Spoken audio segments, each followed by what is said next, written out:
Here's where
Hello, Titan Designs. Sales department? Yes, I can put you right through. Sales department, this is Nate. Human resources, technical support. Hold, please. You work hard to grow your business. Yes. I can totally do that for you. Our new online business planning tools will help your business thrive. Wells Fargo. Together we'll go far.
Welcome, everybody, to the Young Turks first hour. Ben and myself, John, Jenk, obviously still out of studio, still across the country until Tuesday, I believe. He will be joining us then.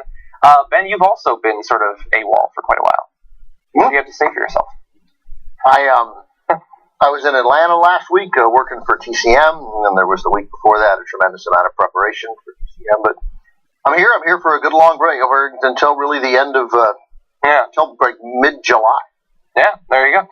He was just showing me, by the way, before we went live, a website where some racists at stormfront.org were breaking down each of the cast members and hosts on TYT. The amazing thing was we're doing a story on Ben Stein, which we'll get to. And Ben Stein sued my father. Really? And I can't remember why, but Ben Stein apologized to me. What's the name of that nice supermarket out here, that fancy schmancy supermarket? It's sort of been replaced by Whole Foods now. Pavilions is not it. Vons. Yeah, that fancy supermarket. Vons. Ralph's? Stop talking. Trader. It doesn't matter. I came up to him and he apologized. Yeah. I've seen you on TCM and I sued your father. I'm really sorry about that. I think it was a mistake and I was. And now I badly want to know what it was. That he sued him over? Yeah, I can't ask my dad because he's dead, and I can't ask Ben Stein because I don't know Ben Stein. All I did was a search of Frank Mankiewicz Ben Stein lawsuit, and the second thing that comes up is this crazy white pride worldwide website. Yeah. Where one of their there's this entry about this Strange Odyssey of the Young Turks, an in-depth look at self-proclaimed progressive journalism. And they're like, and then they go through everybody, and they're like, Jew, progressive. Like, it's not a secret. Like, we're not hiding it. You haven't uncovered anything. Yeah. But Secret tapes there are where a lot they of- said they were in fact Jewish. my friend Teresa Strasser, who now works in Arizona, but was on the show a fair amount when she lived here. Her entry is Jew, Jew, Jew. If you say it 3 times, technically she will appear behind you. Cenk Uygur, Turkey, enough said. And then it links, by the way, to another website where We're not even talking about the country. like the original, the Ataturks, Young Turks, was a code name for Jew. Like when people said I'm a Young Turk, everybody knew they meant Jew. I don't think that doesn't seem true to me. Ben They Mankiewicz. need to update it, by the way. A lot of new names that they can uncover the conspiracies behind. This guy says about Ben Mankiewicz, surprise, surprise, by Judar went off immediately. Yeah. Halfway through Mankiewicz, perhaps. And then they just reference real quick. It's again about Anna. It says probably friends with the Kardashians. I don't think that's I'm sorry, likely. last one for Jimmy Dore, race trader. Yeah. Right, and then later it goes writer performer for the off Broadway hit. I like it how they say that. They say that. Yeah. The off Broadway hit, the marijuana log, also married a Mexican. He was doing good up until then. Yeah. That's probably why he's a race trader, I'd imagine. Yes, they need to update that. There's a lot of new faces, and I am not going to forget how you mocked me. You shamed me for my supermarket of choice, which I don't even go to Pavilions. That place is too nice. But anyway, lots of news to get to, obviously. I sort of previewed it on Twitter. We have got climate science. We've got the free college movement and some idiotic arguments against that. We've got a couple of Republicans, both politicians and pundits, who are not backing down from support of the Iraq War, which is a change of pace, and so many are running from it as quickly as they can. We've got Rand Paul's filibuster of the renewal of the Patriot Act, and major fines, billion-dollar fines against enormous banks. So that should be fun as well. And jail time for the bankers. There's lots of jail time. They jailed too many bankers, I would say. Probably. They should scale it back. They didn't jail. They didn't. They're not. But we'll give you more details on that soon. But we're going to be starting off with Jeb Bush. A few weeks back, I gave Jeb Bush some credit for admitting that climate change is actually a fact, is actually happening. Well, today I get to come on the air and take that credit back because he opened his mouth again and expanded on his original thought, and it got a little bit less thoughtful. He says, for the people to say the science is decided on this is really arrogant, to be honest with you. It's this intellectual arrogance that now you can't have a conversation about it even. The climate is changing. We need to adapt to that reality. So in there, he both admits the climate is changing, but he refuses the scientific consensus that humans are actually influential on it, that we are both causing it, and that, in theory, we could actually do something to mitigate some of the effects of it. What I love about that quote is that he is literally, there's no editing of that quote. This is what he said sequentially. Yeah. For the people to say science is decided is arrogant, to be honest with you. I love to be honest with you, always suggest other time. Generally not. He's been lying. Right, I've been lying most of the time. He goes, it's this intellectual arrogance that now you can't have a conversation about it even. The climate is changing. We need to adapt to that reality. You just said things right after each other. And he also, in previous appearances, he has linked it to rising carbon emissions. Who does he think is releasing carbon into the atmosphere? So he goes as far as you could go towards admitting that humans are influential in this process. And he can't go that last step, probably because he would be reamed by the feral creatures that he has to court in the nominating process. I think he's already been reamed. Maybe not by the feral creatures he has to court in the nominating process, but the people to whom he wants, from whom he wants and needs money to raise that $100 million he anticipates raising within a period of 2 months. Yeah, exactly. And he's being reamed on a lot of different issues. This is just one. I think that he is probably a little bit gun shy about being reasonable in any way. I don't think we need to, don't give them credit for anything off the cuff here. He said that, and that might have, I don't know whether that was calculated or not, but the blowback from that led to this. Yeah. That's why this happened. Yeah. No. It's, I'll go back to your line. I'm not going to deny it. I won't go that far. I'll just go to the standard. To say it's decided is crazy because, Cenk and I were I think, maybe it was old school, maybe it was this show, just that, each year that we don't deny it, each year that we don't accept it, each year that we do deny it is, I don't know, tens of millions, hundreds of millions of dollars to these guys. Like at some point, they'll throw their hands up. But if they can wait 7 years, that's $683 million for the energy. Like this is great news. The longer we wait, the better. So he goes back to not denying it, but just to say it's arrogant to say the science. It's the Robert is decided. It's the Robert McCullough strategy, which is to abdicate his responsibility as a prosecutor there in Ferguson and to say, I'm giving you everything. How can you heard it on Fox, them saying, how can you object to him? He gave them everything. It wasn't even Fox. It was Aaron Burnett on CNN. Yeah.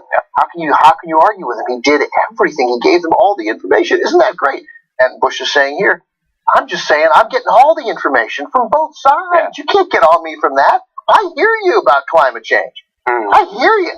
Interesting point.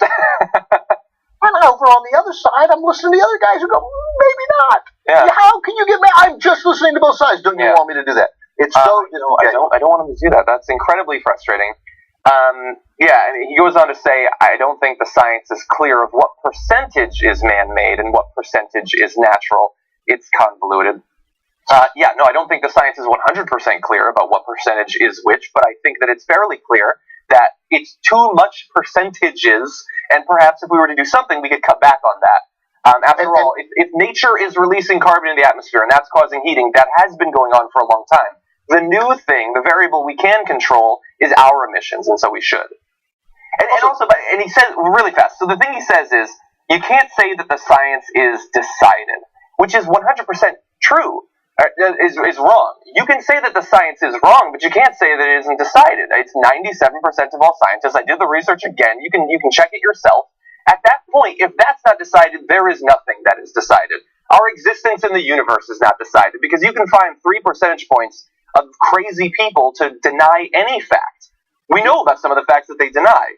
I decided I wanted to go beyond just scientists say it's decided, and so I wanted to find some organizations.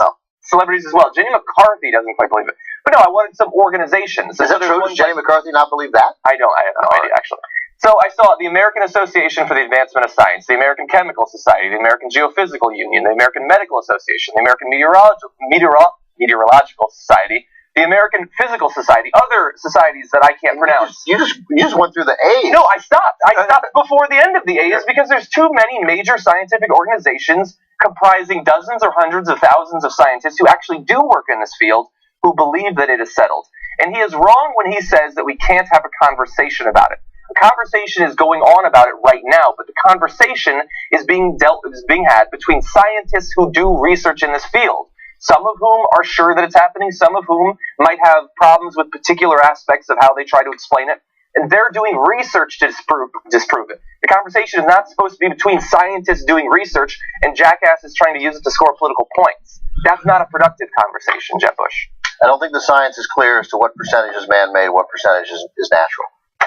Are we not able to act until we nail that percentage down? Until it's 8.9 to 6.3. Yeah. Okay, now we can do something. Lung cancer existed before cigarettes. We weren't worried about exactly what percentage was caused by cigarettes. We wanted people to know that it was causing lung cancer. I just wish every reporter was an ass, because then somebody could ask him, what difference does it make whether you get the percentages straight? That's it's that, like, so what do you wait? Why can't we? Is that what matters? Is that what we're talking about? Mm-hmm. So here's what percentage of our country needs to be underwater before we act? That's a more important percentage, I think. So here's the thing. And of course, we're not going to have the country underwater. And I hear what you're saying. I understand that. It's an but that's the kind of that's the hyperbole that they latch onto. It's also true in some cases. It's not the whole country. That's true, but a lot of it's Florida. So who gives a shit? Net gain. So here's what you need to know about Jeb Bush, and in every single conversation. Excuse me for this. Which is the? That's mine. That's the wide. What's the wide behind the TV? No, that's the wide. Okay. So for here's what you need to remember about Jeb Bush, and you need to remember it always. Top foreign policy advisors: Paul Wolfowitz, John Negroponte. Paul Wolfowitz, John Negroponte. I've never heard either of those names. They're fresh faces. Paul Wolfowitz, we know, was Rumsfeld's deputy, who played as big a role as anyone in making the Iraq War happen and then denying that it was a mistake.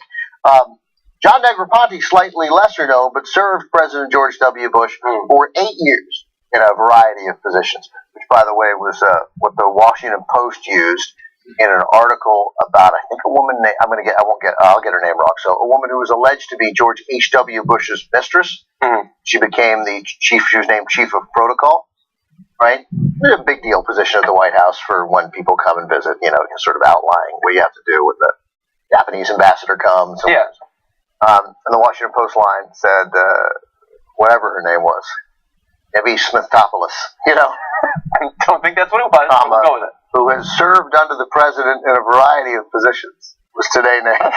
And she technically had, but it was a nice little moment, like, hey, we don't do these kind of stories, but yeah, this is us having fun with it. Exactly. But John Negroponte, ambassador to the UN from 01 to 04, and I read today that, you know, I mean, and like John Bolton, his appointment to the UN was the Bush administration's way of saying, fuck you. Not interested in you guys. Yeah. Right? And then from 05 to 07, the Director of National Intelligence. From 07 to 09, Deputy Secretary of State. Important position. Negroponte was right. And I left out, I'm sorry, Ambassador to Iraq, I left out in between. Like, succeeded Paul Bremer. So, I mean, a key architect in the Bush administration's foreign policy in the Mideast. And these two guys are the top advisors to Jeb Bush. So, the tie Jeb Bush to George W. Bush, it's the easiest thing for anybody to do. Yeah. And we know how he felt about climate change, George W. Bush. Not interested in talking about it, not interested in doing anything about it, just not an issue for him in any way. International treaties, he's not. But to be precise, there was a school of thought, which I repeated because I guess I read it, and it reads like a good story. Jeb Bush was supposed to be, he was the smart one, he was supposed to, but then he lost his campaign for governor, surprisingly, and George W. Bush won it. And that changed everything. All of a sudden, George W. was ascending, and Jeb, who could possibly have been the nominee in 2000, all of a sudden had to wait, had to take a backseat to his brother, and then his brother wins, and then September 11th happens, and we're in this mess. But the Jeb was the smart one. He doesn't sound as dim as his brother, and his brother is so exceptionally dim, so clear, that I can't believe Jeb is this dumb. Yeah. But this notion you that surround yourself with the same advisors. And by the way, not the same advisors, because back then, at least, those advisors had not been responsible for now that. Now we know. Now worse than they were when George W. chose them. But what's stupider than George W. Bush? That's right. That's the thing. First of all, there doesn't need to be a smart one and a dumb one. There can be a dumb one and a slightly less dumb one. You know? Well, like my family. Right, totally. Yes. Like the Idarolas. Right. And now, what do you have to do in government to not get another job? Like, I'm not suggesting that Paul Wolfowitz and John Negroponte need to go to jail. Although, right, but let's not say that's not the point. That's not the point. But the point is, at some point, you can just say, you guys have to fend for yourselves in the private sector. Like, you've lost the right to be in government. Yeah. The work that you guys, what you did was so heinous, so wrong, so horrible on so many levels. You're right. You're done. You just have to be millionaires. Yeah. Sorry. You just have to live in luxury for the rest of your horrid life. Yes. That, I think, is fair. Okay, let's jump to an update of a story that we talked about yesterday. Yesterday, Bernie Sanders introduced his College for All Act that would make public universities, four-year universities and colleges, tuition-free. And I said that the attacks would be coming very soon, and in fact they were. It didn't even take 24 hours. Both his plan is being attacked, Hillary Clinton is being attacked for similar comments about wanting to assist the poor in some fashion, even if not with free college. And so here we have one of the intellectual titans of the right, Ben Stein, making the case that free college is a gigantic waste of money. Well, I think free college for those who are genuinely poor, for those who are genuinely disciplined and hardworking, is a great idea. I think it's a great idea, and I have no problem with it. And I have no problem helping to pay for it.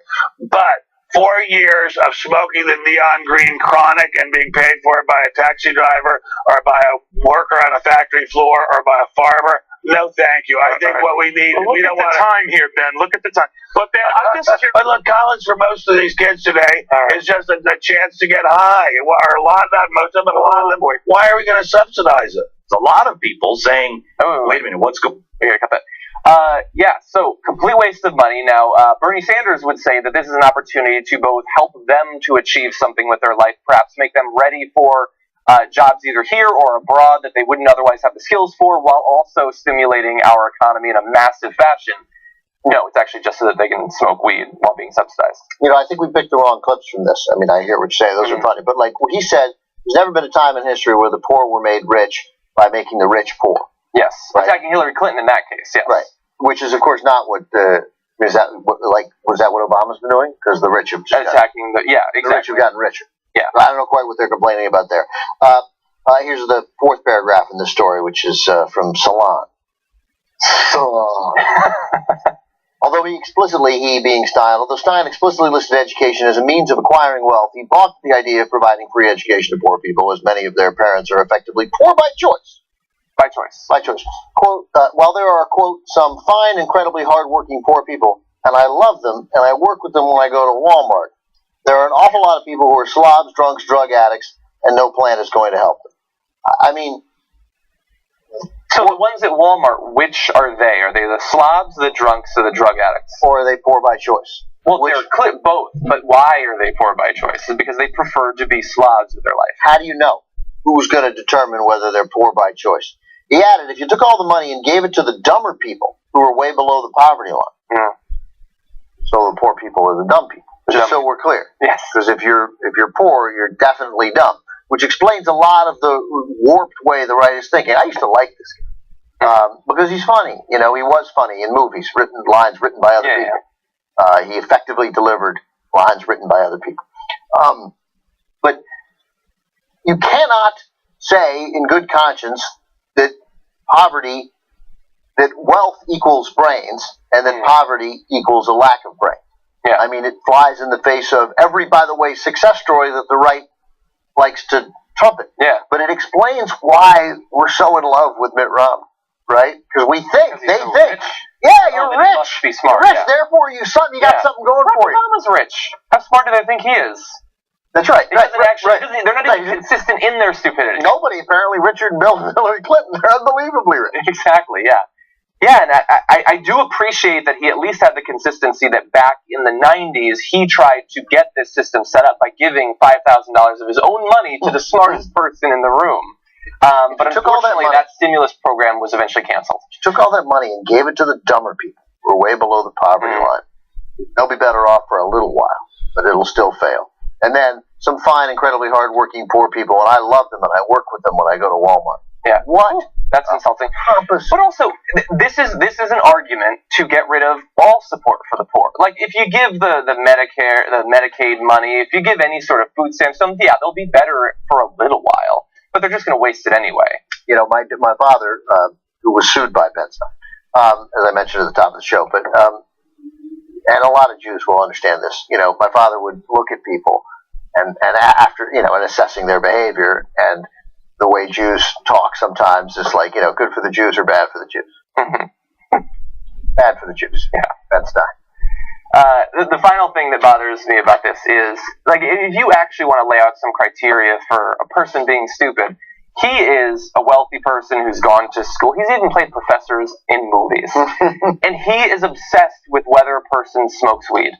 Despite the fact that there are incredibly successful people that smoke weed, despite the fact that a huge percentage of the entire population smokes weed and does other drugs too. Steve Jobs used to do hallucinogenic drugs. He used to do mushrooms. He formed one of the largest corporations in world history. How did he do that? It's a stupid obsession.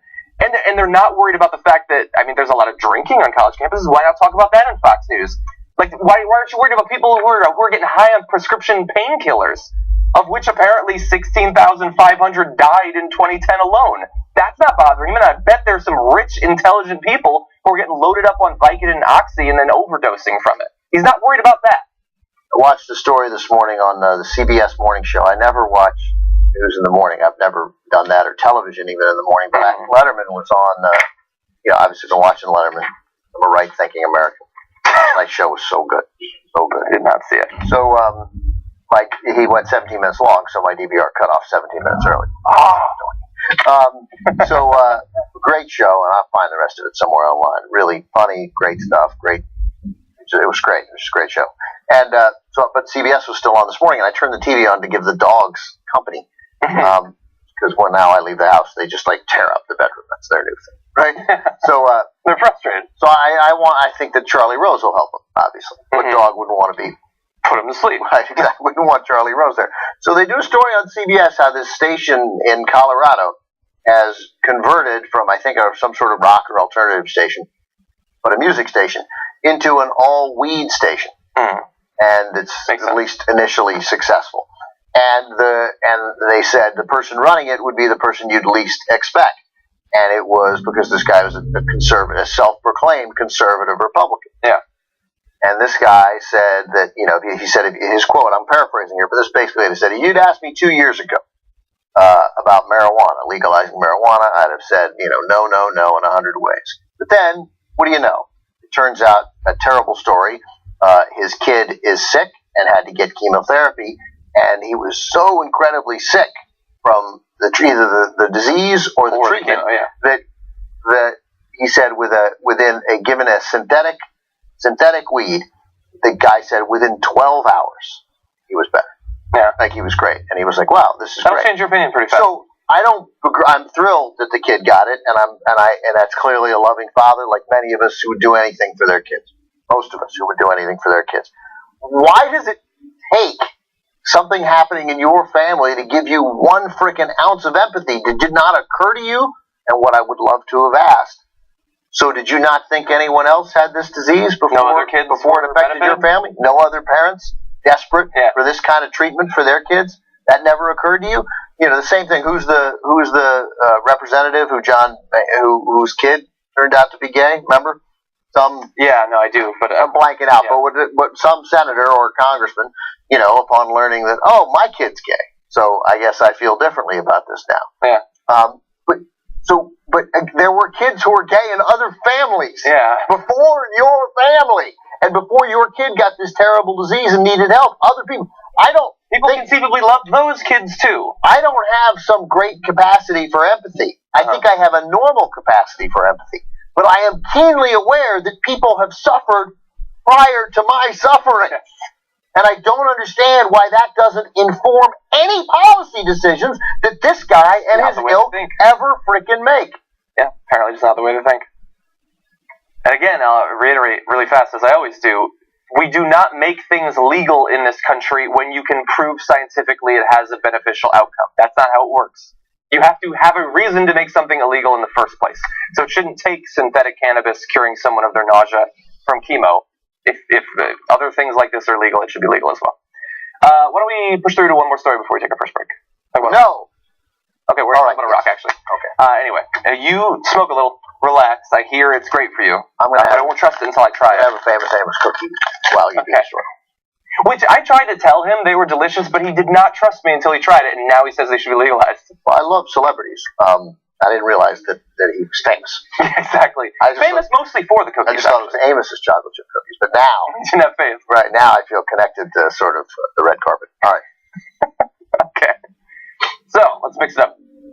Several prominent Republicans recently have backed off from full support for the Iraq War, which is certainly a change of pace from just a few years ago. But do not get tricked into believing that all Republicans no longer support that disastrous war. It's not the case, and we've collected two Republicans, one politician and one pundit for you today, who are still backing up the war, or at the very least, their ridiculous fake version of what actually happened in Iraq over the course of the past 15 years or so. So first we have Senator Tom Cotton of Arkansas, who's considered one of the big up-and-coming Republican senators, who said, "You don't get to live life in reverse." This quote, by the way, coming as a response to, would you go to war with what we know now? He refused to answer that. He said, "You don't get to live life in reverse. What a leader has to do is make a decision at the moment of decision based on the best information he has." George Bush did that in 2002 and 2003, and he was supported by Hillary Clinton and Joe Biden and John Kerry and every Western country's intelligence agency. There are lessons we can learn from the early days of the Iraq War. One is that we clearly should be more critically analytical about our approach to intelligence assessments. He says the indictment of President Obama's policy is much worse than the purported indictment of President Bush's policy, because everyone questions if we had known then what we know now. He goes on to say, finally, President Obama knew then what was going to happen because his military commanders, he's talking about when he decided to pull troops out, his military commanders were advising him that they needed a small stay-behind force of 10 to 15,000 troops. President Obama, for political reasons, knowing what he knew then, still made the decision to withdraw all his troops from Iraq. One of those political reasons being that he campaigned on doing that and people wanted him to, which is an interesting political reason to do that. So, speaking of David Letterman, I went back this last week and I watched. I sent it to Jen. I'll send it to you. Worth 20 minutes of watching. The show about 7 or 8 days after September 11th when Dan Rather was on. Famous because Dan Rather broke down. Yeah. And cried. But what was really interesting about that was these two, to me, great broadcasters, really effective communicators about serious issues, talking about what this meant for America, who did this, why. Mm-hmm. And Dan Rather, 100% in those 8 days, and I'm giving him a pass for this early reaction to some extent. I'm not trying to single him out. But parroting the talking points from the administration. And I don't say that again because I don't know anybody who was arguing with us. I'm sure there were some. But it wasn't so much that he was parroting them. It's a sign of how quickly they got distributed, They got out that Saddam, and Rather said 4 times, at least, maybe more, that we failed to get the job done in the first Iraq War. Suggesting again that if we'd done that job, maybe this wouldn't have happened. And that the solution is a second try at that war. A second try at that war is the obvious infer, we got to fix this problem, and this is, and then repeating stories about people standing on top of rooftops and cheering, all stuff that's been debunked. But mostly this notion of tying it to Saddam. Yeah. He did it in that interview. It was very, very incredibly effective. This was after 8 days, and of course, so yeah, it stuck. It stuck for years and years. Here's what we can't allow to happen here. First of all, that's Tom Cotton, right? I mean, in the history of the world, you can see my note there. No senator has looked more like the assistant manager at a sports chalet than this guy. That is true. A lot. Yeah, sure. Yeah. We can't allow them just to say he had to make a decision at the moment of decision. That's amusing, anyway. Good time. At the moment of decision, based on the best information he has. That is the crucial lie there. They're just saying it again and again and again, for crying out loud. The poor, silly disgrace to journalism that is Judith Miller is echoing that in her book, that this is an intelligence. No, it wasn't. We know it. It has literally been established. The intelligence was deliberately cherry-picked. I don't give Joe Biden, John Kerry, Hillary Clinton a pass, particularly Hillary Clinton. Yeah, he has a point there. She was the most important Democrat in the world. And any time she'd held a press conference would have made a difference. And she chose not to make a difference. That said, for a decade, the intelligence people were talking to the administration. The administration was picking it. This is 95% on them. Their war. They own it. And we know that immediately when they found out about the attacks on 9/11, they went into their meetings and they started saying, we have to find a way to strike Saddam. They didn't wait for the intelligence, and then they read it and they said, dear God, we have to go to Iraq. They've been pushing for it before September 11th. Book after book after book, we know what happened here. It is definitive. It is clear. It is established. It's not a failure of the intelligence. It's a failure, perhaps, of the media to not provide a counterpoint to the propaganda that was going around. Yeah, I mean, to some extent, I now see in watching that Rather thing, I got a little tiny bit sympathetic to the media. Like, they were up against something that I don't think they could... People lost their jobs just for bringing up the possibility that we were being lied to. I don't think they quite fathomed... And again, lied to is too strong, because they didn't need to lie. They just needed to craft a case based on... That's what cherry-picking is. There wasn't... They didn't say, let's pretend this. They're like, oh, we got this report here. Everybody says this guy's not credible. Germany is screaming, don't believe curveball, but let's just ignore that part. What if he's right? Let's say he's right, and let's make that every American desperately wanted some way to feel like, well, we were hit, we need some solution. And so they dangled a solution that was not a solution. And emotional Americans, including myself back in the day, watch that onto it. Watch that interview. I'll send it to you, because you see it there. You see these reasonable people, guys who now we've later learned are liberals, like Letterman, right? Uh-huh. They wanted what was a response. When do we get to hit them back? Yeah. And does it have to be them? Is it Saddam? Saddam's a bad guy. Seems to hate Jews. Right? Yeah. Israel's our friend. Let's go. Let's hit him. Really fast. Like, when you put the information out there that this is the country that hit us, we need to attack them, and then the American people needs to take in that information and think about it.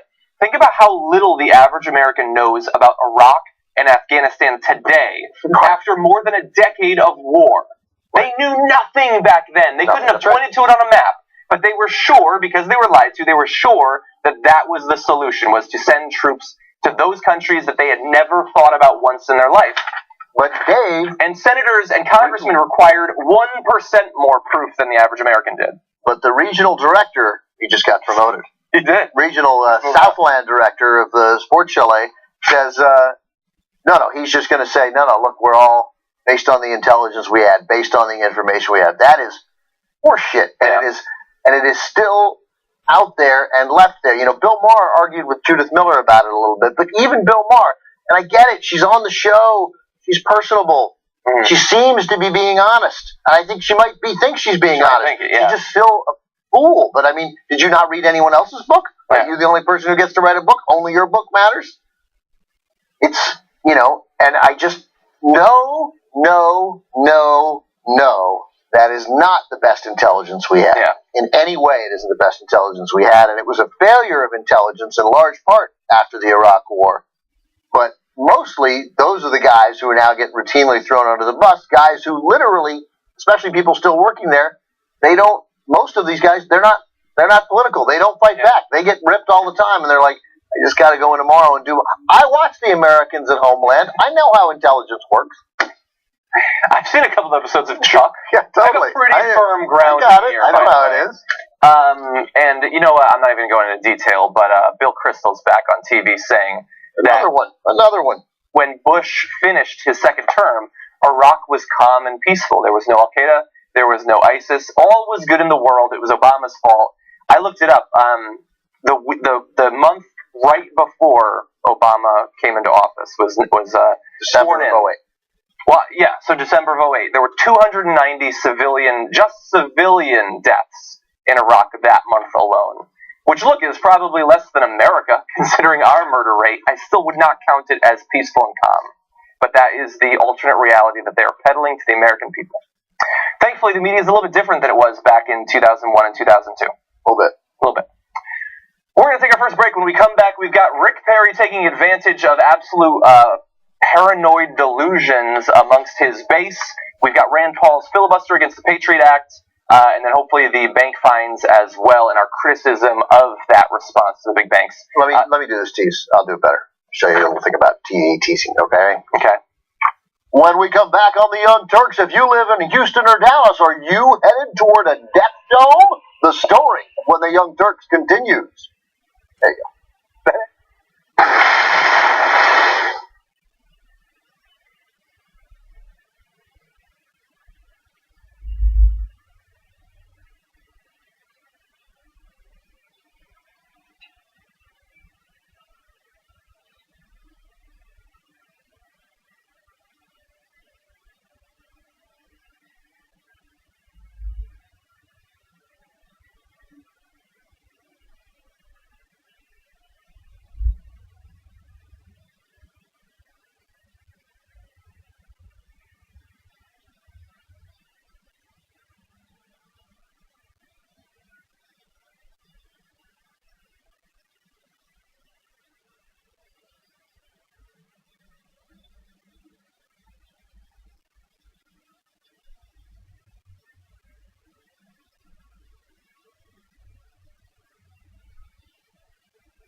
welcome back to the first hour of the Young Turks, everybody.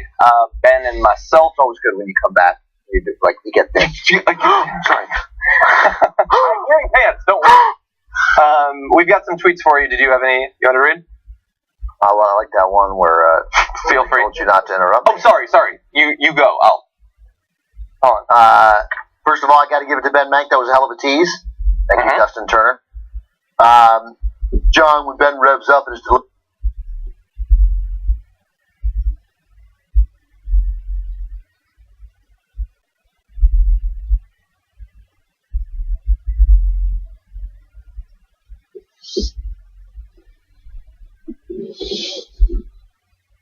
have a thought, but you stop talking, and then Anna will go, today in Houston, and then you'll start talking about the last story. That's the and it's funny. Here's the thing: this is the style is stolen.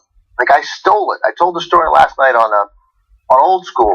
Brian Unger, now the Undertaker, who's now a friend. It was always a friend, but at one point Brian thought that I had stolen his style.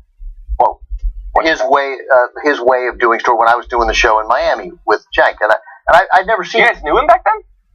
No, I'd never met him, but then we came out. But it doesn't matter. First of all, he may never have said it. May have been relayed incorrectly, and it's irrelevant.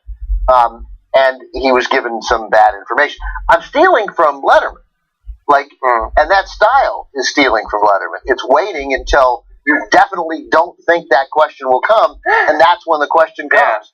And it's supposed to be a little annoying. That's why it's funny. But That's interesting. I didn't know that was your source.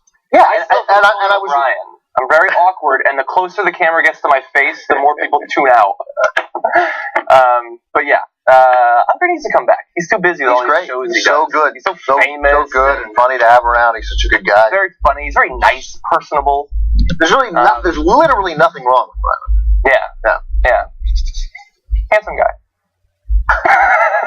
Anyway, okay, so let's get to the tweets. As I said, like with Conan, I tried to make that as awkward as possible. So we have well done. Annette who says, if we're talking about science and you're not doing the science, no, we can't bother with you because you're not doing the thing, which is totally true. That's the climate change thing with Jeff. Let's see, no more donations says Tom Cotton needs to shut his cotton picking mouth. Hashtag suffering succotash. I appreciated that. I think we also have... Where do you keep the track pants, Senator Cotton? I'm looking for a tackle box. Let's see. I want to recognize two of our member shout-outs. They might have been recognized yesterday. I don't think this has been updated. If not, then you are getting a double recognition. Member number 1713, Blaine Gerard. And member number 2376, Fat Joe. Thank you for supporting the Young Turks. By the way, two people have suggested that for grilling of Judith Miller. And I thought Bill Maher, who I enjoy watching very much, happened not to do it. Maybe they're friends. It's hard. But two people have said to watch Jon Stewart, and during the break, I started to play it. I got literally 1 minute into it, but right off the bat, he said, "I think you know that I think that you were helpful to the administration." Really about so right off the bat, it looks like it's going to be a good, awkward kind of interview you should have. So find that online. There are a couple of people here at TYT Live who have linked to it, but I'll be watching that in its entirety after the program. And live streaming his commentary. Perhaps not. Okay, let's jump back to the news. We want to cover probably 3 more stories before we send it over to Anna, who's going to join Ben. They're going to do the second hour together. So, right back to the news. The Jade Helm conspiracy has gotten tens of millions of Republicans paranoid that Obama plans to invade the Southwest. Now, this sounds like bad news possibly for Obama, possibly for the country, but it is good news for Rick Perry, who sees that this now has provided an in for him to make the case for why he would be a good president. Let's watch. Going on? Is the government going to try to take over Texas? I mean, some crazy things are happening now because we don't trust each other.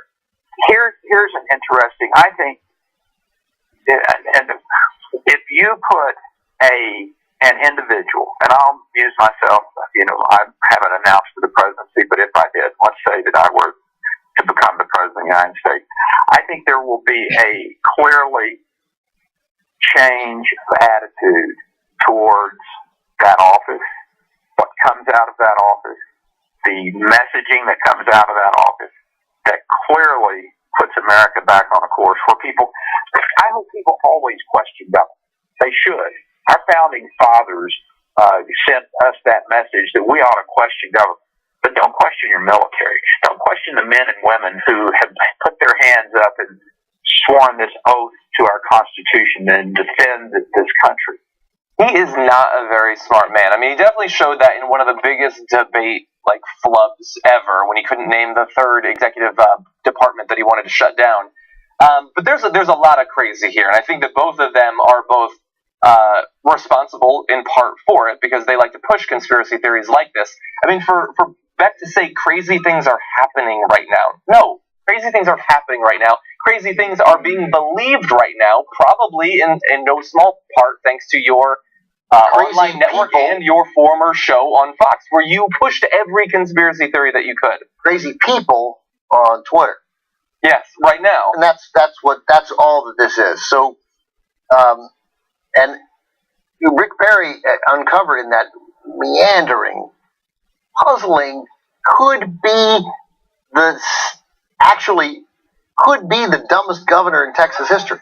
Maybe. And I know what I'm saying. Greg Abbott, by the way, no genius. Oh, really? But obviously, there was a very significant governor of Texas who wasn't that bright. Yeah. Or worldly. So you get the Jade. I don't even want to give it the announce of it, but Jade Helm 15 suggests that Obama. So the military. He's saying the army because they're on maneuvers. They're having maneuvering. They're doing a military exercise as they do in all parts of the world throughout the year. Right, and that this is going to be part of the takeover so that Obama would use the military for this takeover. But then Perry realizes that you're kind of accusing the army, who would be like, we're not going to do this. This is not what this is not our job, right? And we would never do this, so Perry has to get around that. So he's like, so no, Obama's coming to get you, but not the military. But can't speak anything. You can't say anything bad about them ever. So he's in that conundrum. Well, that's why they sort of shifted it to not that they're going to take over the Southwest, but that somehow putting the military down there is going to allow ISIS to infiltrate through the border. So here's part of the quote. Here's the part of the quote that Perry said, and we ran. I think there will clearly be a changed attitude toward that office, the presidency, if he runs and wins. Inconceivable. What comes out of the office, the messaging that comes out of that office, clearly puts America back on course, where people don't believe the president will implement martial law and allow Russians to build death domes. So, what is a death dome? What's sophisticated about the death dome? I like the idea of death domes. I think you just spoiled the name of the sequel to Mad Max, actually. I went with Hunger Games 4. Yeah, totally. Yeah, both good, both possible. So maybe a crossover. So I just like that they come up with a way to, without saying that Jade Helm 15 is real, saying that there's somehow just a huge benefit in not having people believe that. It would come, even though it's so clear. That Obama is responsible that people believe these crazy conspiracy theories. No, Lone Star State. And then one other thing, too. I love that he says, you should... So he has to both say that the government's doing something terrible, but don't blame the military. He also has to say, well, of course, you should question the government, but don't question the military. He specifically says, don't question the men and women who have put their hands up and sworn this oath to our Constitution to defend this country. You jackass, the president does that as well. Fucking moron, you're not qualified to even be on this stupid nobody watches it online network. You might not be qualified. You might not be qualified to run for president as a Republican. Why not? That bar is literally on the ground. Yeah. He is barely qualified to operate the smartphone that he browses Grindr on. Barely qualified. Wow. Anyway. It's a little farther than I was prepared to go. Yeah, probably too far. Let's probably cut that from the video. Anyway, any more on Rick Perry? You want to jump ahead? Move on. Okay, let's move on. So the Patriot Act is set to expire on June 1st of this year, and so in advance of that, Congress is working overtime to renew it with a bill that would do just that. Now, Rand Paul is determined to make sure that that does not actually come to pass, and so in advance of that goal, he staged a 10.5-hour quasi-filibuster yesterday to try to shut down debate and stop it from happening. Now, spoiler for you, it was not actually a filibuster, did not actually have a chance of stopping the debate from going on. It was a symbolic gesture, but symbolic gestures do have value at times, and so we want to recognize what he was doing in that attempt by reading you a few of his quotes. So first he said, I don't think we're any safer looking at every American's records, which I think we can largely agree with. I think it needs to be said, especially in the halls of Congress. He says, there comes a time in the history of nations when fear and complacency allow power to accumulate and liberty and privacy to suffer. That time is now, and I will not let the Patriot Act, the most unpatriot of acts, to go unchallenged. Yeah, it's a good line. I like that line. That's good. Yeah. So they shut down the quasi filibuster. Other people were making speeches during it and everything, and now the debate will proceed. Yeah, he had about 10 senators come by to support him, 7 Democrats, 3 Republicans, which is nice. But they've made some changes in the law in accordance with the federal court decision that finally said this is illegal collection. So they're making it a little. They're narrowing it a little, but not very much at all. And it's good that we're talking about it because, of course, since the Patriot Act first showed up in front of Congress, we have not had any kind of meaningful, real debate about it. Yeah. And he's exactly right. What was his quote there? Fear and what? Fear and complacency. Fear and complacency that ruled the day in the fall of 2001, and it's still ruling the day here. We still see the ISIS stories. We see, hey, we killed ISIS as number 2, and they took over Iraq's second biggest city. Yeah. Right? It doesn't matter. Apparently, they did not need that guy to take over the second biggest city. Apparently. Hold on, did they have a number 3? Oh man, I had no idea. Yeah, that guy's just gonna move. It's a good thing that wasn't the only guy who had the address of that city. Like how to get there. Totally, yeah. He's not the only guy with a smartphone. Yeah. He didn't Google Map. They could Google Map Ramadi. So. But we're just as scared then, nearly just as scared. Let's not go overboard. We were more terrified then. But we're nearly just as scared now as we were then. And we don't want to know. We know the Patriot Act is complicated, and so therefore we just let it happen without any meaningful debate. Yeah. And we get clowns like Ron Johnson beating valuable members of the Senate in Russ Feingold, who. Wisconsin didn't need Russ Feingold. We all needed Russ Feingold. Yeah. Conservatives needed Russ Feingold. True conservatives who would be worried about broad government overreach and who would worry about privacy needed Russ Feingold, who would have been there with Rand Paul. Yes, exactly. Making a stand. Might soon be, actually, since he is running again. Is that right? I didn't miss that story. Yeah, he's planning on running again, actually. Oh, good. All right. Swell. Yeah, and so, look, I think that you're totally right. People were so overwhelmed with fear in the wake of 9/11 that they did not need any debate over a bill like this. They didn't seem to care, and they didn't get any debate. There was no debate. I think that if the provisions of the Patriot Act that are going to be allowed to continue are so important that our national security relies on it, and we never got an actual chance as a country to debate this, I think that they should do what they keep saying they're going to do with the Affordable Care Act. They should allow the entire thing to lapse, and then honestly, if it's so important, put a full week of time in the Capitol where every individual part of it is debated, and they can show us the evidence of how it's protected us, why we need to continue it, and then they vote on each individual one. Not one huge bill that has 10 different types of surveillance on our phones and 30 different types on our Wi-Fi, and nobody understands any part of it. I think they need to go line by line and debate each one so that they can be on record as being for certain parts and against other parts. They probably will not do that. I think they will just extend it off into... Of course they're going to extend it. Of course, a vote not to extend it is a vote for the terrorists. Part of the fear is not just fear that ISIS is coming. That, to go back to Jade Helm, the suggestion that terrorists during these maneuvers are going to cross the border. Yeah. That's the other part of this. ISIS will use it. Right, ISIS will somehow use this. ISIS will use the fact that U.S. military are in the area to go to the area. That seems like that seems like a puzzling decision on ISIS's part. A little bit. So, look, it's certainly good that he did even what passes nowadays for a filibuster. It's kind of ironic that you can do a filibuster without ever having to actually stand up and speak. There's an assumed filibuster in every single bill that happens. And when you actually do a filibuster, it's not really a filibuster. It's a very weird inversion of history in that way. I also read, I didn't see this, but I read that he was very honest about the political reasons for doing this. He was honest about, I'm running for president. I'm trying to get people to talk about it. Yeah. Good. That's honest. There's nothing wrong with that. No. Yeah. If the policy that you're pushing for is good for America, then I don't mind you exploiting it to become president. Bernie Sanders probably thinks that pushing for the College for All Act will help him to become president, but it's also a good policy, so push away. I don't care. College education, for the most part, was free.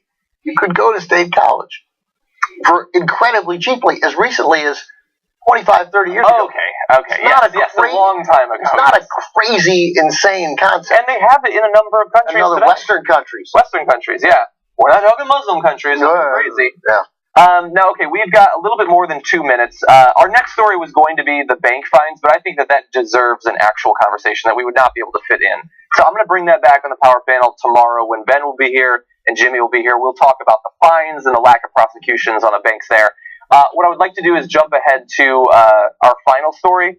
So if you can get video 3 ready to go, we're going to toss to that in just a second.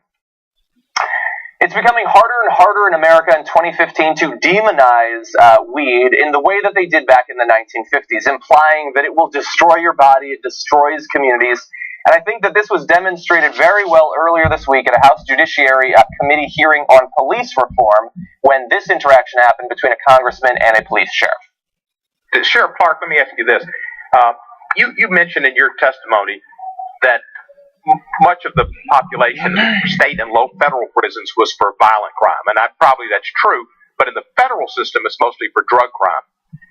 There's not so much violent crime there, and that's where the drug situation really fills up the federal prisons.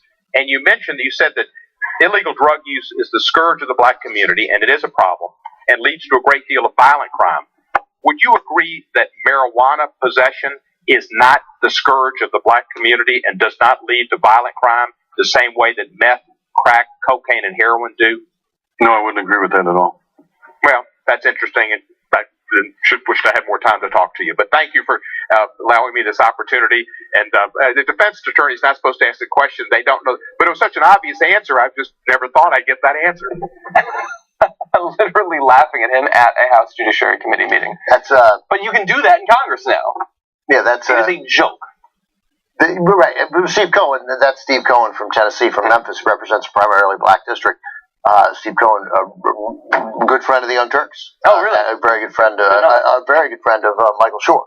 And one of the great guys in Congress. He was the guy who was caught texting a girl during the State of the Union, and it turned out to be his daughter. Yes. Except that it wasn't his daughter. Oh, it wasn't. But at the time, he did legitimately think it was his daughter. It just turned out that woman is not his daughter.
Prototype Designs.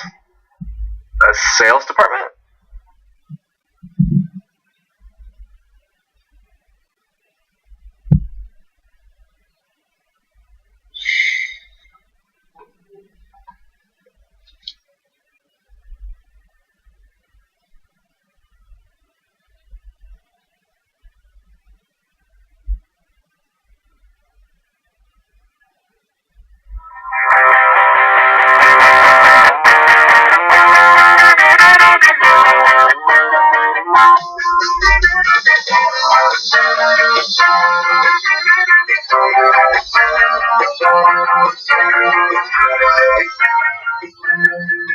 Hey guys, welcome back to the Young Turks. Hope you enjoyed that cheesy transition back to the second hour.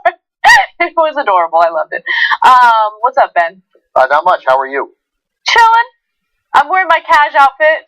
So I like your cash outfit. So I went to you like this. So I was in Atlanta last week. I went to Game 5 of the NBA semifinals between the Hawks and the Wizards, and the Hawks put on a great floor show. Like it's an experience to think they do it, and the cheerleaders, they're great looking, and but one of their outfits involves like wearing the normal skimpy Hooters outfit. That they're not. The women wear it? Yeah. I mean, like the cheerleaders. Super short shorts. And, okay. And mid-bare midriffs. They're like bikinis, basically, right? But then they've added this thing where they tie flannel shirts around their waists. Right? Oh, I've seen that actually. Right. And it you know what? It works. It's oddly super sexy. Yeah. Right. But I just like the idea that they would have the flannel shirts tied around their waist, and then so that's later in case in the arena with the air conditioning, in case it gets chilly. They can put them on. Like those flannel shirts have literally never been on. Yeah. Like, all they are is They're to tie. just to tie. They're It's just for to the tie. style, It's right? just for the style. That's right.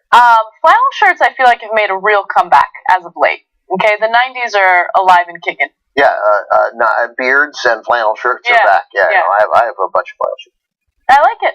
All right, we have lots of big news stories for you guys today. I love how that's the selling point. They're big news stories. Use the hashtag TYT Live to tell us what you think about these big news stories, because we will be reading your tweets and responding to them when we come back from break. All right, so let's get started. I don't know what my one shot is. I gotta be honest. No. That one? Okay. Hey, guys. All right, so lawmakers in Louisiana wanted to create legislation and pass the bill that would protect women who have been victims of domestic violence. Now, it's interesting that the NRA wanted to get involved in this, especially when you consider the gun violence used against women in Louisiana and how high the rate is. Well, the NRA got involved not because they care so much about protecting women who are victims of stalking and domestic violence. They got involved because they were very much concerned that the suspects in cases like this would have their guns taken away. And, the NRA can't have that. Now, it's really fascinating how they did this. Apparently, they were looking into Louisiana's House Bill 488, which would have provided additional protective measures for victims of domestic abuse, and was gutted because the NRA thought it went too far when it included dating partners along with household members. Now, understand the distinction. This legislation was supposed to protect women who were victimized by either people they were dating but not living with, and also their spouses, people that they were living with. Now, the NRA got involved, and they're like, why don't we exempt the people who don't live with these women? How about that? The NRA didn't want to increase the pool of people who will be dispossessed of their firearms. They removed dating partner from the list of victims of domestic abuse and battery, which means domestic violence victims who don't live with their abusive partner don't receive the same protections. This is in a state where 50% of domestic violence victims qualify as dating partners who live apart from their abuser. Now, we have some pretty crazy statistics on gun violence involved in these domestic cases. We'll get to that in a second, but Ben, jump in. What do you think about all this? I mean, the depravity of the NRA knows no bounds. Like, you can't formulate a thoughtful policy that just says if you are convicted of domestic violence and battery, you can't have a gun. What is so... Like, that just seems like a bare minimum. Why is that controversial? What? There's nothing controversial about this. So now you're going to want, what? So these women should, right before they file a domestic violence, ask the guy to move in.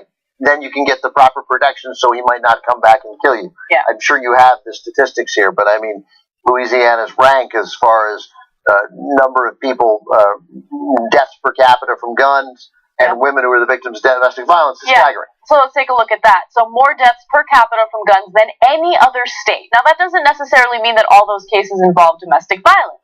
However, it's the fourth highest rate of women killed by men. 2/3 occurred with a firearm. So guns are actually a big issue here. And basically what the NRA is saying, and what they're implying, in not so many words, but it's very obvious, is, look, we're paid by gun manufacturers. We want to ensure that as many people as possible have access to firearms in this country, so gun manufacturers in the country can make as much money as possible. So as a result, we don't really care about stalking. We don't really care about domestic violence. We don't really care about keeping people safe.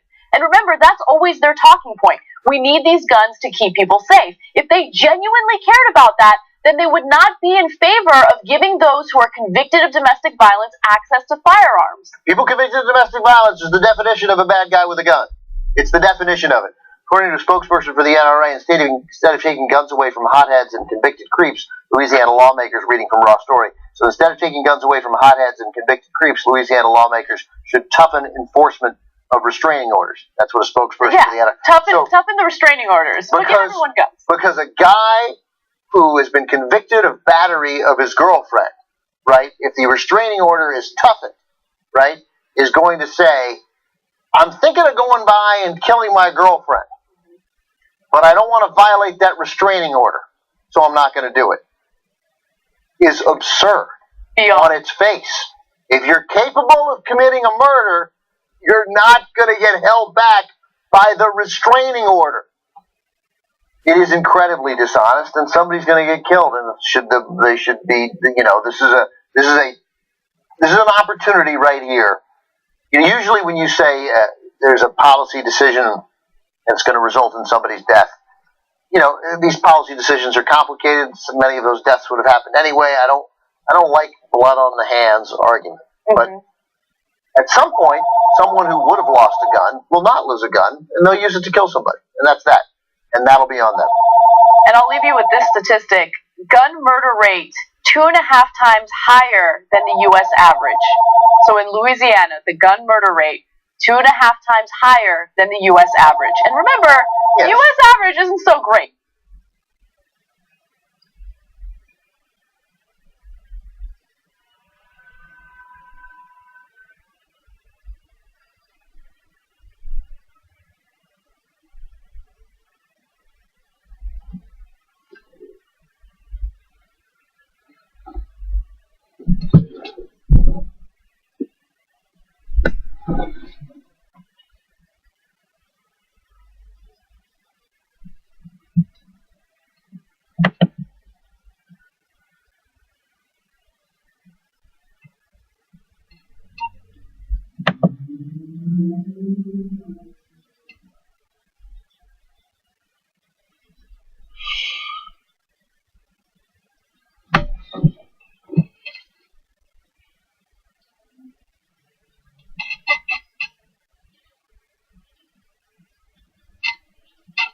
And they found an interesting solution to it as well.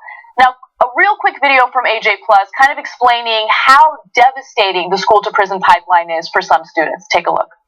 I was born into a homeless family, and I grew up in the slums of San Francisco. I mean, I've been on probation since 8th grade. The first gun I ever had pointed in my head was when I was 12 years old by a police officer. Typical story, you could say. After the first time, I guess, I was perceived as a problem. I got involved, I got caught up in the system, then they sent me to group homes, they arrested me again. I spent 90% of my teenage life in juvenile hall, in the juvenile system. Next you know, I'm 17 going on 18, I'm still on. I'm just like, oh my God, like, these guys will never let me be free and everything, but not any little thing. Oh, you missed school, I'm gonna lock you up. And that's where the school to prison pipeline starts. So there is an organization out there that's trying to help students who have been victimized by the school to prison pipeline. It's known as the Center for Academic Reentry. And what they're trying to do is basically help these students get back into society, finish their education. AJ Plus's video actually has really great details on that, and you should check it out. We do have a link in the description box so you can watch the full video for more information about it. But it's kind of incredible that you need organizations to help students get back on track after they've been victimized by a system that's completely failed them. I've told this story too.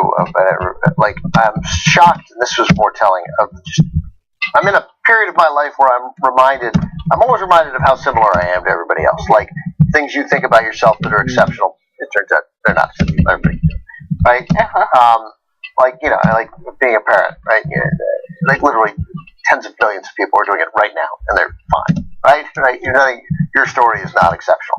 Except some people's stories are exceptional. And so what our world, our prism is just not, it's not the same as everybody else's. And this seems obvious, but that kid told the story, a young man now. He's like, it started the first time I had a gun pointed at my head.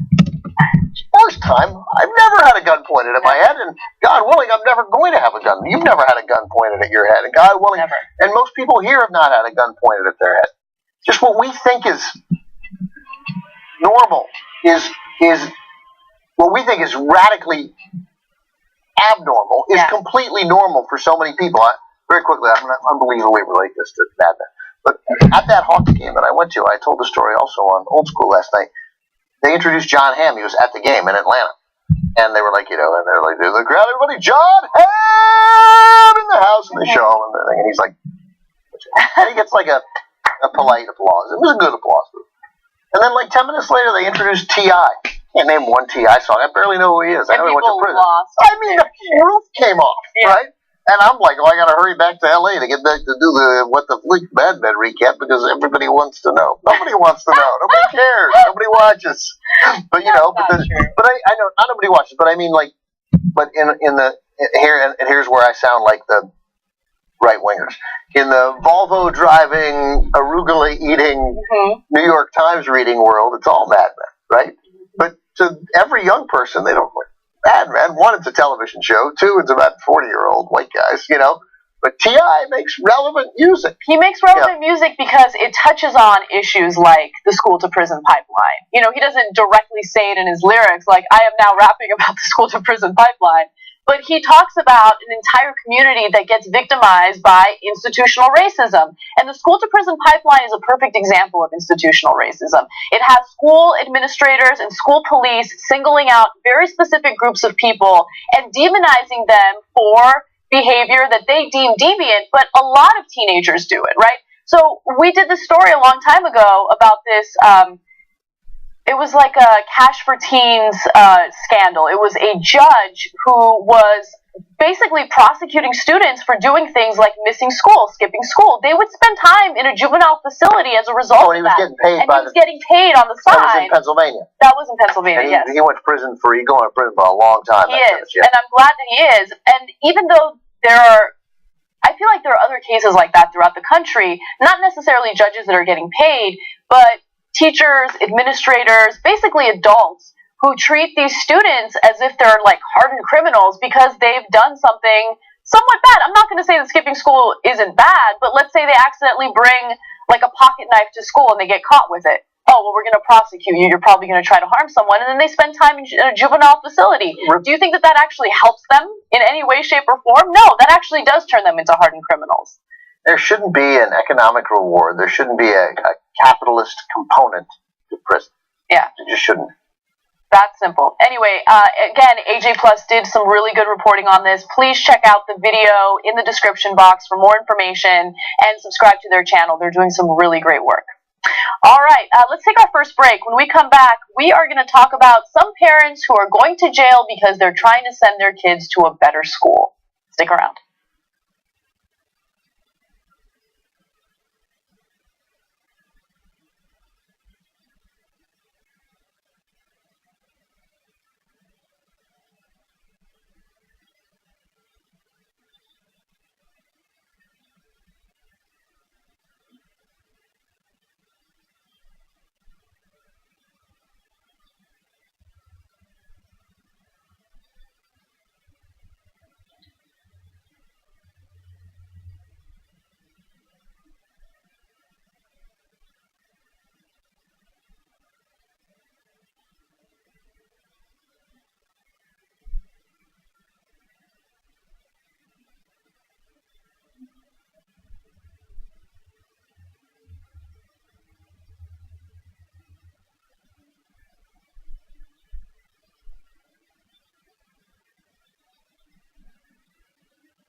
I can't get enough of those transitions. What was it? I don't think So the TriCaster has a number of like transitions, and as you can see, once in a while we utilize them, and I love when the director surprises me, and I just don't expect them. They're awesome. A couple of people have pointed out what we learned from a Google search there. Mark Chiavarella? Chiavarella. Chiavarella, how we're pronouncing it. Chiavarella, the Kids for Cash scandal. There's apparently a documentary. It's on Netflix titled Kids for Cash. Yeah. A director named Robert May, and a couple of people have said to watch it. And I highly recommend that documentary. Yeah, it's really well done. By the way, since we're on the topic, he got 28 years. Good, he deserves it. He's a piece of shit.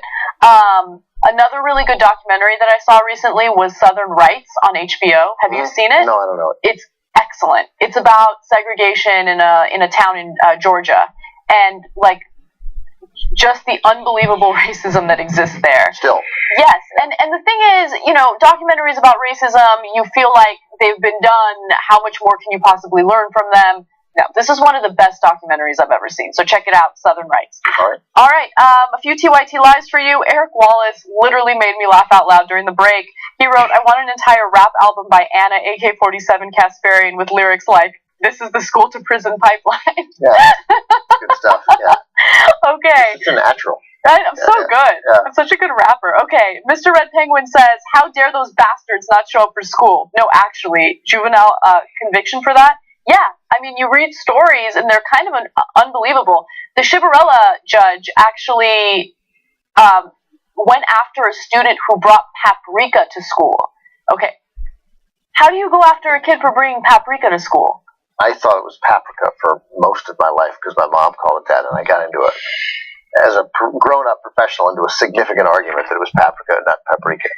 And then it just turned out it couldn't have been more wrong. My parents used to call Nutella Nutellia. Oh, that's nice. So I used to call it Nutellia, and then finally I got corrected, and I was just like you. I was like arguing with them. No, it's Nutellia. They're like, do you not see the way it's spelled? Yeah, just got two L's. There's no I. I'm an idiot. Yeah. Anyway, since we're talking about snacks, I downloaded this app called My Fitness app or My Fitness Pal. And so you go through it and you can like input different snacks that you're having just to keep track to make sure you're not overeating or whatever. And I found out that a lot of the snacks that I eat that I thought were healthy weren't actually healthy, and it's a disaster. Yeah, those things. Those are good. Those. I get the feeling there's a lot more I can do with my phone. You can do everything. I do not want that app. That app would bum me out. My wife and kids left. My wife and kid left town yesterday. I took them to the airport, and then I left out lunch. For lunch, I had a French dip roast beef sandwich. Okay, it's a delicious sandwich. Yeah. It's okay. And then for dinner, I had a Big Mac and fries. And then for breakfast, I had 2 sausage McMuffin with eggs. Jeez, and Ben. then for lunch today, I ordered pizza.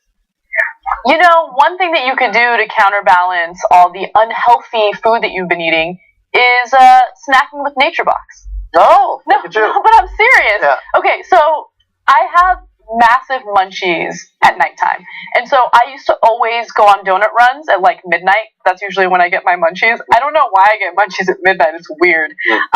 But ever since I bought Nature Box, probably just because you had sex and smoked weed. I don't know what you're talking about. Okay, the possibility anyway. that's it. So I like. Oh my god. So I have the sriracha cashews on deck. They are phenomenal. I don't know if you've ever had them. No, I have not. But they're so good. The thing is, and they're not terrible for you? That's they're not. No, they're good. That's the thing. Snacks are usually unhealthy, but with Nature Box, they're super healthy. Nuts are always good for you because they have the healthy fat. And I always have lots of nuts at home. It's my favorite thing to eat. So you guys should check that out. It was funny enough when you just said, I have lots of nuts at home, and then you said, they're my favorite thing to eat. It just got better. And you should also consider the mini Belgian waffles because they're really good too. Okay. Check out Nature Box. And you get a free trial if you use the TYT link. It's naturebox.com/TYT. Check it out. They got the Belgian waffles, strawberry lemonade, fruit stars, and my personal favorite, sweet and salty nut medley. Delicious. That is your favorite. Anna just said she loves to eat nuts at home. I do. All right, moving on. Let's get to some news. More and more parents are being prosecuted for lying about their address in order to send their children to better schools. Now, the way that public education works is oftentimes if you're living in a poor working class neighborhood, the public schools in that area are not likely to be well funded. So as a result, parents throughout the country are either lying about their address or creating fraudulent documents to make it seem as though they live in a wealthier area so they can send their children to wealthier schools, or better funded schools, I should say. So people are starting to catch on to this, and the law is coming after them much more aggressively. Let me give you an example. Some have been heavily fined for lying about where they live on official district documents. Others have been criminally charged and in some cases jailed. So let me give you some examples. In 2011, Tanya McDowell, a homeless mother in Bridgeport, Connecticut. By the way, a homeless mother, she doesn't have a home, so what is she going to do? Was arrested for sending her 5-year-old son to a Norwalk school. And in 2009, Yolanda Hill, a Rochester, New York mother, was charged with 2 felonies after enrolling her children in a nearby suburban district. So as you guys can see, it's going further than fines. At this point, they're prosecuting these people as if they're criminals that should be behind bars. All they want is a better education for their children. There's a line here from the Montgomery County District Attorney, a woman named Risa Vetri Furman, who says, and this is the case in this story is by a guy named Hamlet Garcia in Norristown, Pennsylvania. He and his wife, they say they were during a marital separation, and they were living then with the wife and daughter lived with the wife's father in Lower Moreland, a quaint suburban township of Rolling Hills outside the couple had Philadelphia. separated. Right, and the kid there, outrageous things happened when the kid went there. They went to the elementary school and she read picture books, she learned the alphabet and made friends.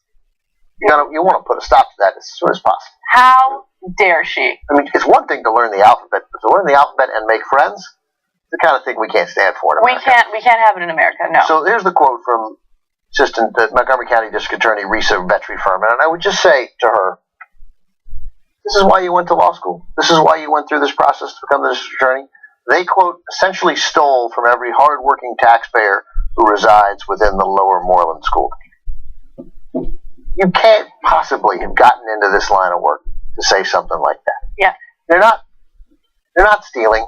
It's not stealing. It isn't. They're calling it theft of services. They're calling it. This is a kid who, because they're maintaining that it was all a ruse and that they were never really separated. I mean, and if it turns out that it's true and there was a ruse and they weren't really separated, you want to put this child's parents, in addition to sending them back to the crappy Philadelphia public schools that they were maybe trying to escape, if this is true, you then want to make it worse and put her father in jail for up to 8 years or 7 years? 7 years behind bars. She's 8, the daughter, Fiorella. Yeah, they faced 7 years behind bars because they wanted a better education for their kid.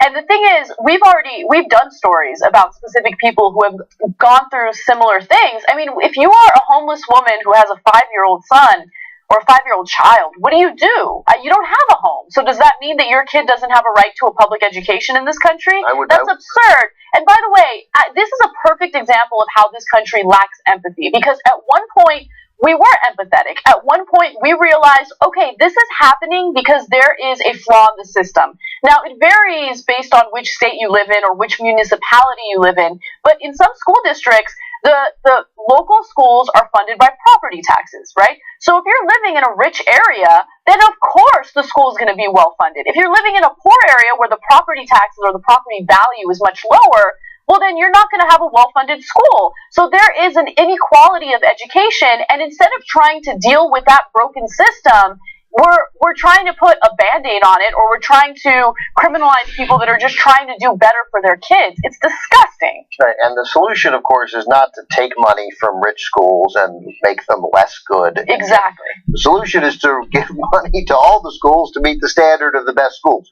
I was an education reporter in Charleston, South Carolina for 2 or 3 years. It was actually an exciting beat. It sounds dull, but it wasn't. That's where crazy stuff happened, like proposals for White History Month in March to follow Black History Month, and trying to ban good textbooks and fill them with nonsensical stuff about the war for Southern and the war of Northern aggression instead of calling it the Civil War. So there were fun stuff there, but mostly what I did was go to, various stories of, fights at school or, whatever, just dumb stories that we could sell and overhype. And I've told this story here before, but I would go to an elementary school, or a middle school, I guess it was, can't remember, in North Charleston. Mm-hmm. And that's where Walter Scott was killed. He was killed in North Charleston. Oddly enough, just north of Charleston, but essentially a suburb of Charleston, another city right next to Charleston. And the middle school there that I went to all the time was horrendous. I mean, it was just depressing. The principal was great, like a real, busting her ass and trying to inspire teachers and doing everything she could and refusing to leave because, she didn't want to take another job. She wanted this job to work. But, it wasn't lit.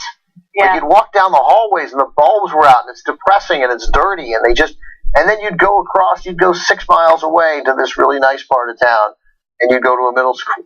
It was like a science fair, and it was just bright and beautiful and fantastic, all in the same school district.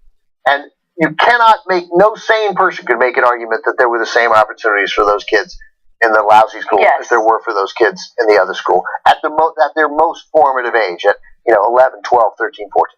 Yeah, education is supposed to create a level playing field for everyone. So regardless of what your socioeconomic status is, you have an opportunity to work yourself up that economic ladder. But if you start out in the very beginning with this huge inequality, then how are you going to expect people who were born into poverty to get themselves out of it?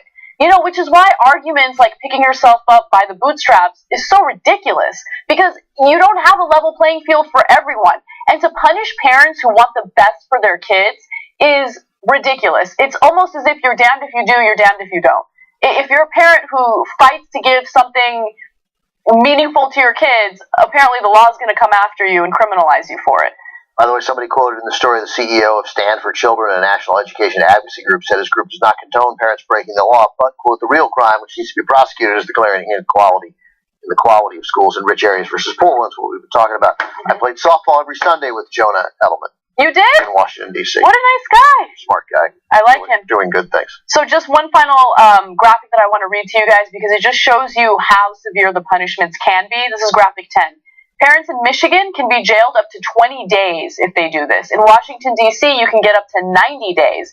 In Oklahoma, you can be jailed for a year if you have the audacity to lie about your address to send your kids. If you have the audacity to do what every parent is told is the noble thing to do, which is try and get the best circumstance there is for your kid. The homeless woman, I would imagine just, hey, go be homeless there.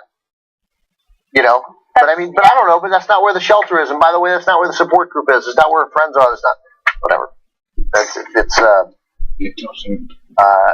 It's a glaring weakness in the school system. It's been glaring for decades and decades, and I don't see us moving toward rectifying it. Yeah. And you know how we would rectify it, with some way that the conservatives would object to, and maybe they should object to it in this way, because if it means taking from that good school and being like, okay, even if you live here and you do pay for it with property taxes, we're gonna we're going to make your school literally shittier. Yeah. We're going to take a light bulb out of this school and we're going to take it across town, which I suppose would be more fair.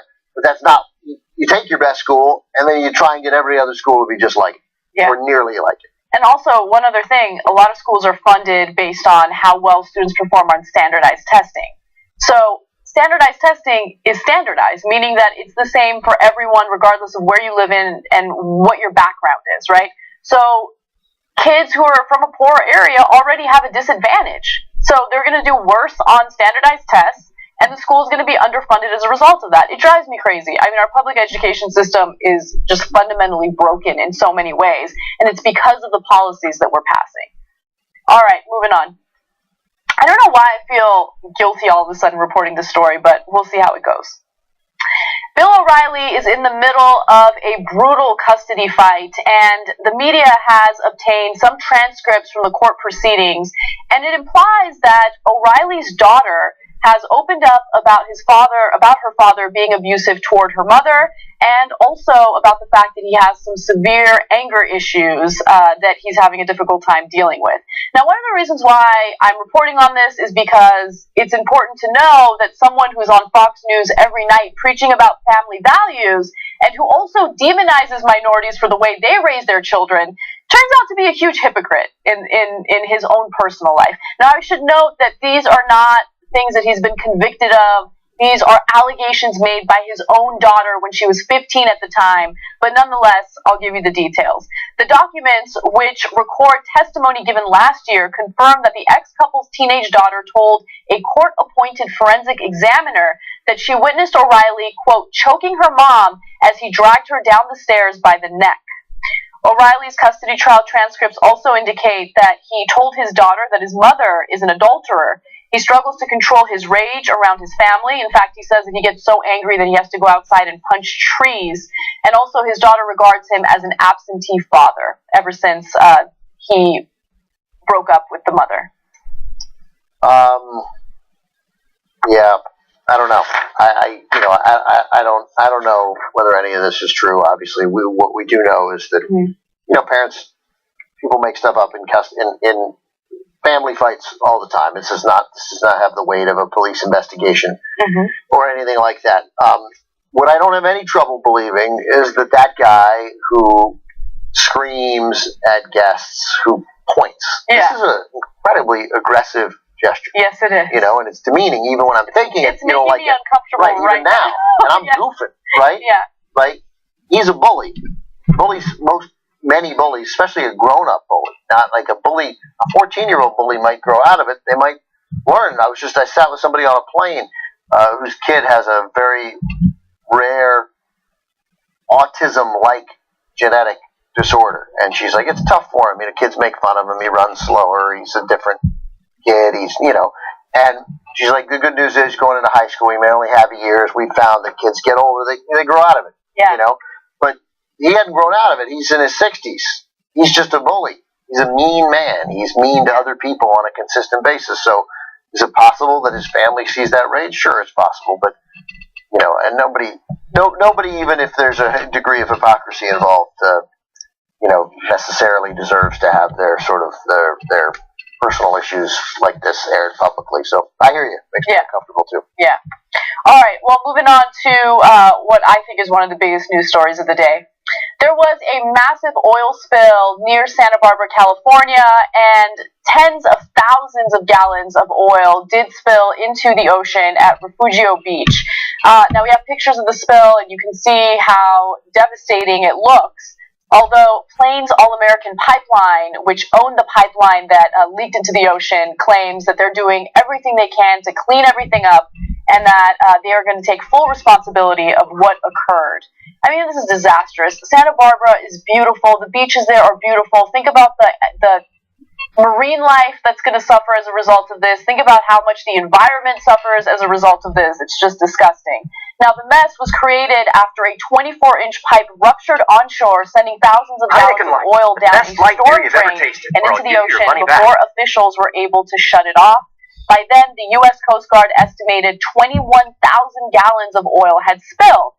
But it wasn't just 21,000 gallons of oil. In all, the pipeline company estimated that 105,000 gallons of crude oil were released into the open. What I don't understand is that 21,000 spilled, but 105,000 were released. Like, what are we, like, that's spilled. Yeah. Like, you released them on purpose? Like, what's the, I can't, so, yeah. In the pipeline, estimated crude oil were released into the open. So that's the total. Yeah. That's what it is. So, you know, and Mark Thompson and I on Old School yesterday, because one of my close friends from grad school is the vice president and chief spokesman for BP. Oh, interesting. That's not an easy job to do. No, it's a really hard job. He's a really smart guy. He was a reporter. He worked for ABC, and then he worked for the Defense Department. He worked for Robert Gates. He was the spokesman for the Defense Department for Gates under Bush, and then under Obama also. And then went to BP, and he was making an argument that if the biggest complaint that wasn't really making, I just overheard a conversation, but he was saying that the biggest environmental complaint they're getting now is BP shouldn't be taking credit for the cleanup because it's too early to tell. And I thought, well, that's a fair point. Like, if that's the best they got is that it's too early to tell, then they may have done a nice job cleaning it up. And I have no doubt that they have meaningfully tried, because that's the only PR solution that works for BP is a genuine, meaningful effort to clean up a catastrophic spill after the Deepwater Horizon spill. But Mark says, you know, to watch this documentary, this name escapes me right now, but like that the cleanup, it's not so much that the cleanup didn't go well, it's that the damage done by the spill was so extensive, and that their effort to break the oil up afterwards so it would sink to the bottom with the dispersals created such a long-lasting bit of devastation to that area that essentially it's permanent, and you can't clean it up. It's on the bottom. It's resting on the bottom. You got it off the top. Yeah. So these spills are horrible. They're terrible. And it remains, you know, and we're not going to know for generations, perhaps, the extent of the damage done to wildlife and to fishing, and the ability for us to, you know, eat fish from there, and for people to earn their livings. And, you know, obviously it may not be as, this area, I'm going to guess, is not as devastating to an entire state, let alone a region, as the spill in Louisiana was, because the fishing and is such a vital part of the tourism trade. And also that probably not the same here. went on for days. That spill went on. Days. Yeah. In this case, they were able to stop the pipeline as soon as they realized that there were some abnormalities with it.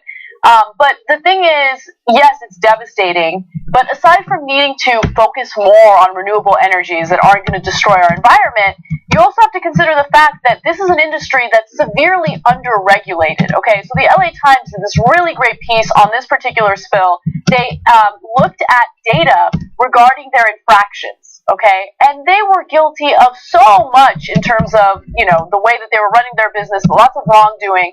I'll give you some examples. Plains Pipeline, the large Texas-based company responsible for the pipe that ruptured in Santa Barbara County, has accumulated 175 safety and maintenance infractions since 2006, according to federal records. A LA Times, analysis of data from the Pipeline and Hazardous Materials Safety Administration shows Plains' rate of incidents per mile of pipe is more than 3 times the national average. Among more than 1,700 pipeline operators listed in a database maintained by the federal agency, only 4 companies reported more infractions than Plains Pipeline. It reported $43 billion in revenue in 2014 and $878 million in profit.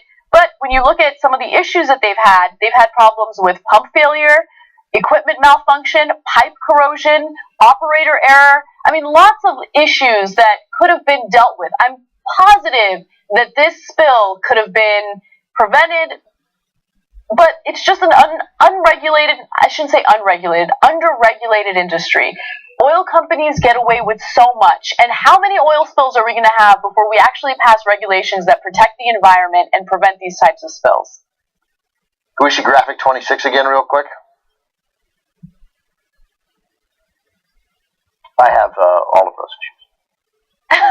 Oh my God. That was an important story. I'm glad that you shared that with the audience. You know, pipeline corrosion, not that bad. Okay, good. I'm glad that's intact for the most part. A lot of operator error. for the most part. Anyway, if we really give a shit about the environment, we need to do something about what's going on with the oil companies and the fact that they're able to have, what was it, 175 the great safety thing is, and maintenance? The great thing from this LA Times piece is the complexity, is the completion of that. They give us the perspective. They give us they put that in proper context, because you mentioned the 175 safety and maintenance infractions. I don't know, those could be tiny little things. We don't know, except then we're hit with, no, there are 1,700 pipeline operators, and they're fifth. So they're terrible. They're terrible. All right, we got to take another break. When we come back, more fun for you, so stick around.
This is 3, 2.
Hey guys, welcome back to the Young Turks. I hope you enjoyed that music. I did. Some TYT lives for you. Nathan Katz says, I'm with Anna Kasparian. For some reason, every night around midnight, I get the urge to consume an entire box of cookies. Preach.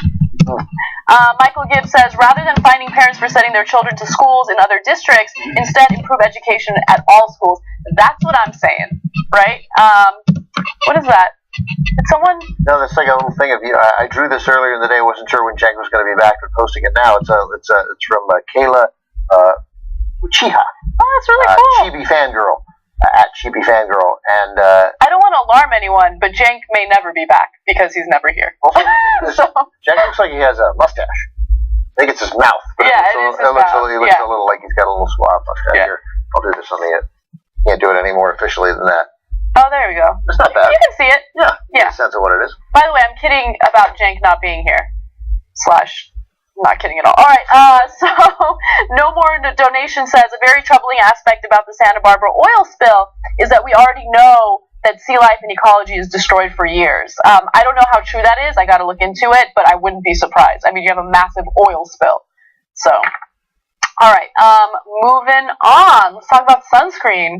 Sexy topic. Studies regarding sunscreen indicates that 80% of the sunscreens that are on market or in the market right now don't really work the way you expect them to, or they have some worrisome. My language is not correct today. All right. Let me start that again. That's always fun. All right. Recent studies in sunscreens or on sunscreens on the market right now indicate that some of them are not as effective as you might think, or they might have some ingredients in them that could be harmful to your health. Now, these studies have been done by the Centers for Disease Control and Prevention and also by the Environmental Working Group, which has an incredible online resource that you guys can check out to see if the sunscreen you're utilizing right now is effective. Now, here's what they found. Only 14% of men said that they regularly slathered on sunscreen. Women at 30% were twice as diligent about putting the sunscreen on. Now, men were also much more likely than women to admit that they don't use sunscreen at all. And I think part of the reason why is because women are a little more concerned about things like premature aging. So it's marketed toward us a little more aggressively, like, oh, you don't want that premature aging, you got to put that sunscreen on. But another issue is a lot of people don't know that once you put it on, you have to keep putting it on throughout the day. Every few hours, you have to reapply. I thought, and I'm going to back it up with a Bud Light ad, that sunscreen, the number on sunscreen was the hours of protection. Why did you think that? I think that's how it was. Like, you'd wear sunscreen SPF 4 meant it would protect you for 4 hours. No. That's how it was back in the first time. Wow. So I'm going to play something for you here, and you're going to enjoy it. Okay. It's a Bud Light ad, and it's one of the funniest ads ever made. Real Men of Genius, Bud Light's Mr. 80 SPF Sunblock Viewer. Bud Light presents Real Men of Genius. Real Men of Genius. Today we salute you, Mr. 80 SPF Sunblock Wearer. Mr. 80 SPF Sunblock Wearer. There are 24 hours in a day. You're wearing 80-hour protection. If the sun fails to go down, you'll be ready. Don't forget the blue light. Your coconut-scented force field blocks out all the sun's rays and any stray rays from another sun in another galaxy. 30 SPF, please. You might as well be wearing cooking oil. Something smells delicious. Open an ice cold Bud Light, Mr. 80 SPF Sunblock Wearer. All right. I don't think the audience can even hear it. They can hear it. You guys hear it? All right. The Sahara Desert. That's really funny. Bud Light beer, and Those commercials were really, really good. They were great. Yeah. They were great. You can find them all online. Yes. All right. So, no, the SPF doesn't indicate how long it's going to be effective. In fact, if it's not even water resistant, then it's going to last a lot less. So you have to keep reapplying it. But here's another thing that I didn't know. Researchers discovered that 80% of the products offer inferior sun protection or contain worrisome ingredients like oxybenzone and vitamin A. Oxybenzone is a chemical that can disrupt the hormone system, and some evidence suggests, though not definitively, that adding vitamin A to the skin could actually heighten sun sensitivity. So you gotta check out your product and make sure it's working correctly. And so you should avoid oxybenzone. By the way, my whole house is the oxybenzone. I just want to point that out. So no vitamin A, no oxybenzone. Wear SPF 15 or higher, and then you still have to wear a hat and cover your face. Yeah. Cover some more than just your face. You should cover your skin as much as possible. Yeah. Don't lie out in the sun and get a tan. Just don't do it. It's so tempting. You can be in the sun, but you don't need to. It's not that good. And you can still sit in the shade and get the same satisfaction. You get the same satisfaction, but you don't get that nice crisp look. You know what I'm saying? My dad turned bronze within an hour every time. And when they stopped selling copper tone oil, he was bummed out. All he would ever put on was just, he'd like lather up with cooking oil with like Crisco, and he'd go sit in the sun. And then he would look fantastic 2 hours later. I know. Those were the good old days. And then he died at 90 of something else. Like, it didn't make any, it made no difference. It really depends on what you're predisposed to. Yeah. Now, check out the environmental working group. Go to their website. You can actually type in the type of sunscreen you're using, and they'll let you know whether or not it's a good product. And I did it with my sunscreen, and it turns out it's awesome, which it should be because I buy expensive-ass sunscreen from the dermatologist's office. So check that out. Anyway, guys, we're out of time, so we got to go. But if you're a member, stick around for the post-game show. I will be doing one with Ben. For everyone else, have an awesome night. Cenk will be back at some point next week. Tuesday, I think. Tuesday. All right. So we'll see you tomorrow. See you tomorrow, too.